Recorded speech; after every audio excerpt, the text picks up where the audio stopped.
ফিলিস্তিনে ইসরায়েলি আগ্রাসনের জেরে কোকা-কোলা সহ বিভিন্ন ইসরায়েলি পণ্য বয়কটের আন্দোলন চলছে বাংলাদেশ সহ বিশ্বের বিভিন্ন দেশে। ইতিমধ্যে জনপ্রিয় এই কোমল পানীয়ের বাজারে ধস নেমেছে। সামাজিক যোগাযোগ মাধ্যমকে কেন্দ্র করে ছড়িয়ে পড়া এই বয়কট আন্দোলন দাবানলের মতোই ছড়িয়ে পড়েছে বিশ্বজুড়ে। তবে এরই মধ্যে বাংলাদেশের জনপ্রিয় একদল নাট্য অভিনেতা কোকা-কোলাকে টেনে তোলার একটি চেষ্টা চালিয়েছে, কিন্তু নেটিজেনরা এই ঘটনায় আরো বেশি ক্ষুব্ধ হয়েছে।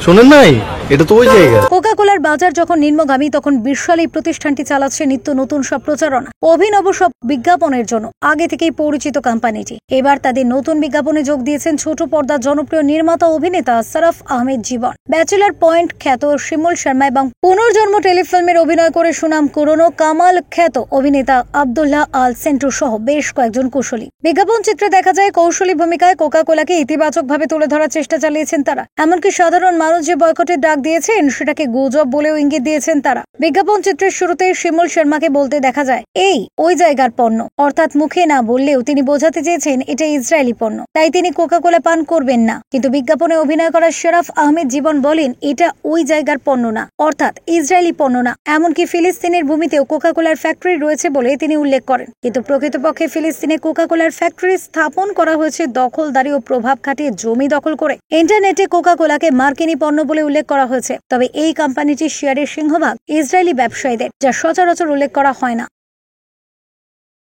এদিকে জীবন, শিমুল ও কামালদের এমন সাফাই গাওয়ার সমালোচনায় মুখর হয়েছে নেটিজেনরা। এতদিন ধরে অর্জন করা জনপ্রিয়তাকে নিমিষেই ধূলিসাৎ করেছেন বলে দাবি করেছেন সামাজিক যোগাযোগ মাধ্যমে। তারা কোকা-কোলার পক্ষে সাফাই গাইতে গিয়ে তীব্র সমালোচনার মুখোমুখি হচ্ছেন।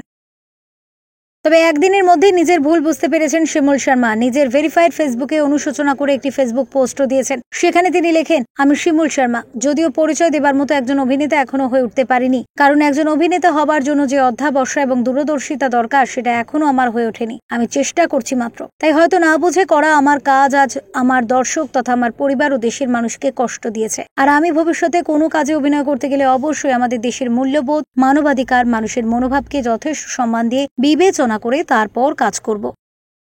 তবে নিজের ভুল স্বীকারে কৌশলী অবস্থানে আছেন সরফ আহমেদ জীবন। তিনি তার ফেসবুকে লেখেন, সম্প্রতি কোকা-কোলা বাংলাদেশ আমার সাথে একটি বিজ্ঞাপন নির্মাণ এবং অভিনয় করার জন্য নিয়োগ করেছিল। আমি শুধুমাত্র তাদের দেওয়া তথ্য এবং উপাত্ত এই কাজটিতে তুলে ধরেছি। বিজ্ঞাপনটি প্রচার হবার পর থেকে আমি আপনাদের অনেক মিশ্র প্রতিক্রিয়া লক্ষ্য করছি এবং আপনাদের প্রতি সম্মান জানিয়ে আমি আবারও বলতে চাই, কাজটি শুধুই আমার পেশাগত জীবনের একটি অংশ মাত্র।